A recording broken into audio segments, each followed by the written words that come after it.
Fans எல்லாம் காலை வணக்கங்க. வெண்டைக்காய் எல்லாம் காட்டிலேருந்து ஃப்ரெஷ்ஷாக கொண்டாந்து கொடுத்தாங்க. அதை வாங்கி கழுவி வச்சாச்சு. எப்போவுமே நம்ம வெண்டைக்காக ரெண்டாக ஒரு வெண்டைக்காயை 4ஆக தான் நம்ம வகுந்து போட்டிருப்போம். கரண்ட் இல்லை, இப்படி தான் நம்ம வெண்டைக்காய் நறுக்கியிருப்போம். ஓகே, இது வேகிறதுக்கு கொஞ்சம் லேட் ஆகும், கொஞ்சம் கேஸ் கம்மியாகும். ஓகே, இப்படி போட்டோம்னா கேஸ் கொஞ்சம் அதிகமாகும். கம்மியாகிறதுக்கு டிப்ஸ் சொல்கிறேன். ஓகே, இதை என்ன பண்ணணும்னா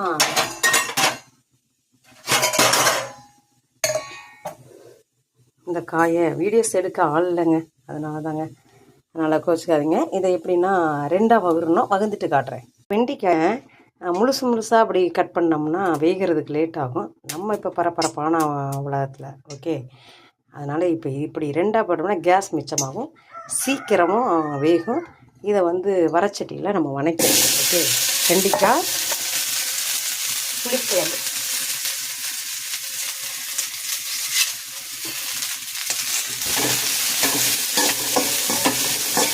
இப்போ சில பேர் உப்பு போட்டு வணக்குவாங்க. அப்படி வணக்கக்கூடாது. அது உப்பு போட்டோன்னா கணிஞ்சு அது மேலே வலுவலுவாக நம்ம எவ்வளோ தான் வதக்கினாலும் அது அந்த ரேஞ்சுக்கு தான் இருக்கும். அதனால் நீங்கள் உப்பு போடக்கூடாது.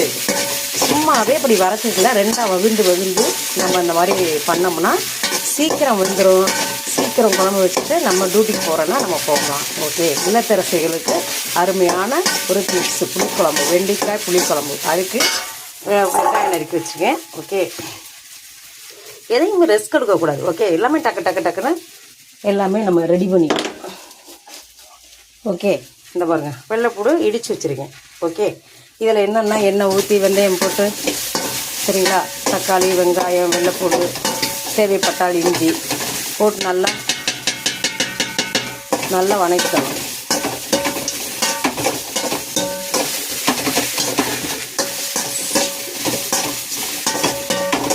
அவ்வளோ டேஸ்ட்டாக இருக்குங்க.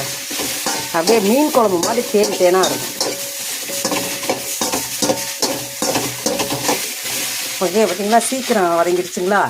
பார்த்தீங்களா, உப்பு போடக்கூடாது. தயவு செஞ்சு நிறைய பேர் உப்பு போட்டு நம்ம வணக்குவோம், உப்பு போடக்கூடாது.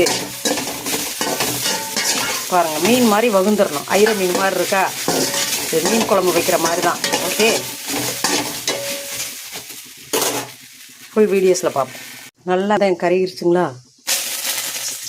இதோட நான் பிலாக்கொட்டை வச்சுருக்கேன், அதையும் எண்ணெயில் போட்டு வணக்கிங்க. அருமையாக இருக்கும். நல்லா எண்ணெயிலே வணக்கணும், அப்போ தான் சீக்கிரம் வேகும். ஏன்னா வெண்டைக்காய் நம்ம ஏற்கனவே வணக்கி வச்சுருக்கோம்ல, அதனால் எண்ணெயிலே வேக வேண்டும். வெண்டைக்காய் ஐர மீன் குழம்பு ரெடி.